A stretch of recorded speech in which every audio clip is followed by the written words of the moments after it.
أعوذ بالله من الشيطان الرجيم. بسم الله الرحمن الرحيم. اتل ما أوحي إليك من الكتاب وأقم الصلاة إن الصلاة تنهى عن الفحشاء والمنكر ولذكر الله أكبر والله يعلم ما تصنعون. ولا تجادلوا أهل الكتاب إلا بالتي هي أحسن إلا الذين ظلموا منهم وقولوا آمنا بالذي أنزل إلينا وأنزل إليكم وإلهنا وإلهكم واحد ونحن له مسلمون. وكذلك أنزلنا إليك الكتاب فالذين آتيناهم الكتاب يؤمنون به ومن هؤلاء من يؤمن به وما يجحد بآياتنا إلا الكافرون. وما كنت تتلو من قبله من كتاب ولا تخطه بيمينك إذا لارتاب المبطلون. بل هو آيات بينات في صدور الذين أوتوا العلم وما يجحد بآياتنا إلا الظالمون. পরম করুণাময় দয়ালু আল্লাহর নামে শুরু করছি। তুমি আবৃত্তি করো কিতাব হতে যা তোমার প্রতি প্রত্যাদেশ করা হয় এবং সালাত কায়েম করো।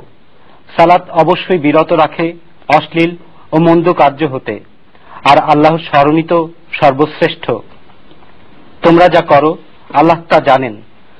তোমরা উত্তম পন্থা ব্যতীত কিতাবীদের সাথে বিতর্ক করো না, তবে তাদের সাথে করতে পারো যারা তোমাদের মধ্যে সীমা লঙ্ঘনকারী, এবং বলো আমাদের প্রতি ও তোমাদের প্রতি যা অবতীর্ণ হয়েছে তাতে আমরা বিশ্বাস করি এবং আমাদের ইলাহ ও তোমাদের ইলাহ তো একই এবং আমরা তারই প্রতি আত্মসমর্পণকারী। এভাবে আমি তোমার প্রতি কুরআন অবতীর্ণ করেছি এবং যাদেরকে আমি কিতাব দিয়েছিলাম তারা এতে বিশ্বাস করে, আর এদেরও কেউ কেউ এতে বিশ্বাস করে। কেউ অস্বীকার করে না আমার নির্দেশনাবলী কাফির ব্যতীত। তুমি তো এর পূর্বে কোনো কিতাব পাঠ করো নাই এবং স্বহস্তে কোনো কিতাব লেখো নাই যে মিথ্যাচারীরা সন্দেহ পোষণ করবে। বরং যাদেরকে জ্ঞান দেয়া হয়েছে বস্তুত তাদের অন্তরে এটা স্পষ্ট নিদর্শন। কেবল জালিমরাই আমার নিদর্শন অস্বীকার করে।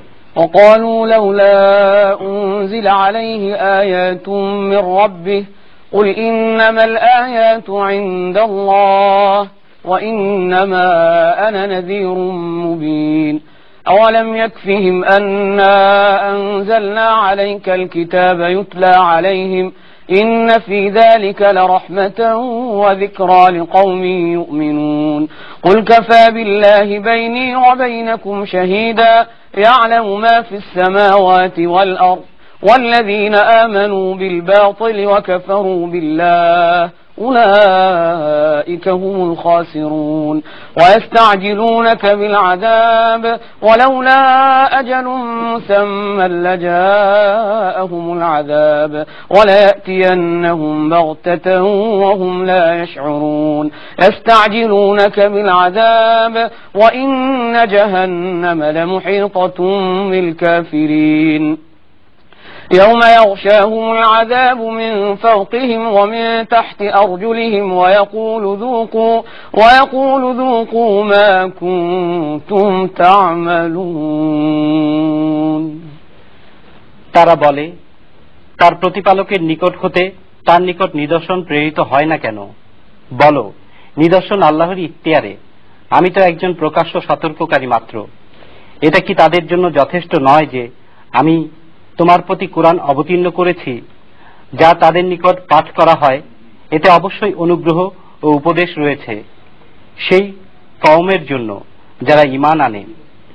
বলো আমার ও তোমাদের মধ্যে সাক্ষী হিসেবে আল্লাহই যথেষ্ট। আকাশমণ্ডলীয় পৃথিবীতে যা আছে তা তিনি অবগত, এবং যারা অসত্যে বিশ্বাস করে ও আল্লাহকে অস্বীকার করে তারাই তো ক্ষতিগ্রস্ত। তারা তোমাকে শাস্তি ত্বরান্বিত করতে বলে। যদি নির্ধারিত কাল না থাকত তবে শাস্তি তাদের উপর অবশ্যই আসত। নিশ্চয়ই তাদের উপর শাস্তি আসবে আকস্মিকভাবে, তাদের অজ্ঞাতসারে। তারা তোমাকে শাস্তি ত্বরান্বিত করতে বলে, জাহান্নাম তো কাফিরদেরকেই পরিবেষ্টন করবেই।